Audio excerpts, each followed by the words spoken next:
black hair talked to Steele. She reached out and touched him. Her hand lingered. Got ourselves a new friend, I see. Where's Gwen?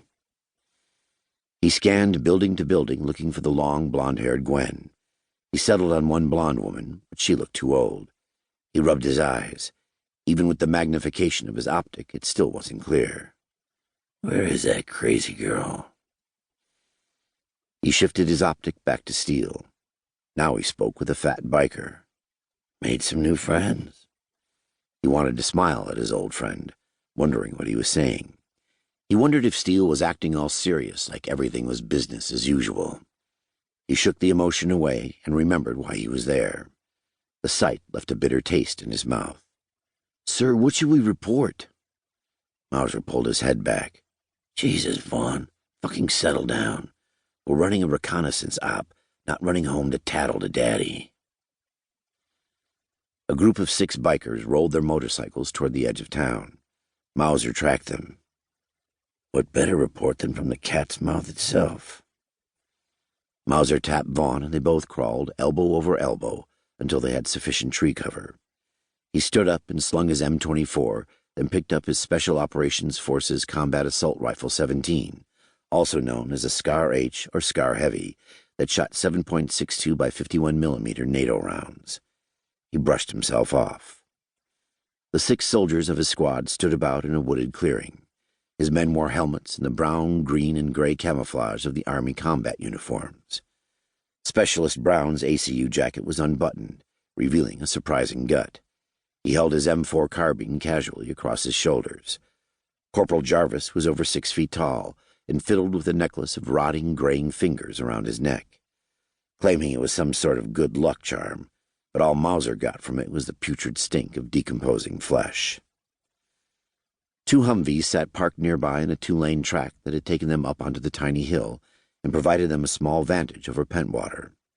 The Humvee doors were open, his men leaning outside. Private First Class Campos sat in one turret. His jaw worked as he chewed the same piece of gum he'd had for weeks.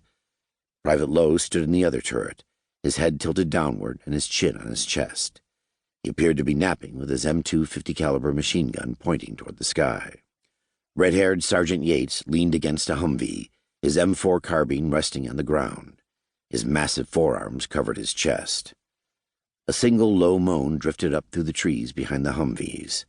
Yates peered over his shoulder in its direction. Neither concern nor excitement registered on his face. Mauser's gunmetal-colored eyes darted to the movement in the trees. The others glanced casually around them. Jarvis grabbed his M16A4, and Campos trained his 50 cal in its direction. Sounds like one, Yates grunted. I got eyes on, Campos called down. It's by itself. What we got, Lowe said from the other turret. Mauser gave him a nasty glare. Infected, you lazy sack. I got it, Yates said. He sliced the pie off the Humvee, taking an angle that would maximize his eyes on target while minimizing his exposure to enemy gunfire.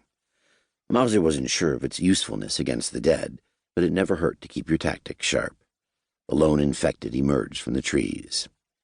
When it walked, its right shoulder dipped lower in stride with its mangled gait. Its head bent to one side and a skeletal mouth hung open. Pieces of gray skin were peeled off its face and replaced with black, rotting flesh, and its hair was mostly gone with only stringy clumps remaining. Inky blood oozed through its t-shirt and soiled sweater. A line of bullet holes draped raggedly across its chest. No gun, Sergeant, Mauser said. Yates gave him a glance over his shoulder. Pussy, you think we couldn't take that rabble down there with just this squad? Sack up, boss, Brown laughed at Mauser. You got no faith in us? Mauser smirked. If I didn't think Jackson would lock us up, I'd charge down the hill right now and end this. The infected raised a tattered sleeve of its sweater, a bony hand saluting the soldiers. True, Yates said. He released his straight-bladed K-bar from its molly sheath on his vest. Come on over, baby, he cooed.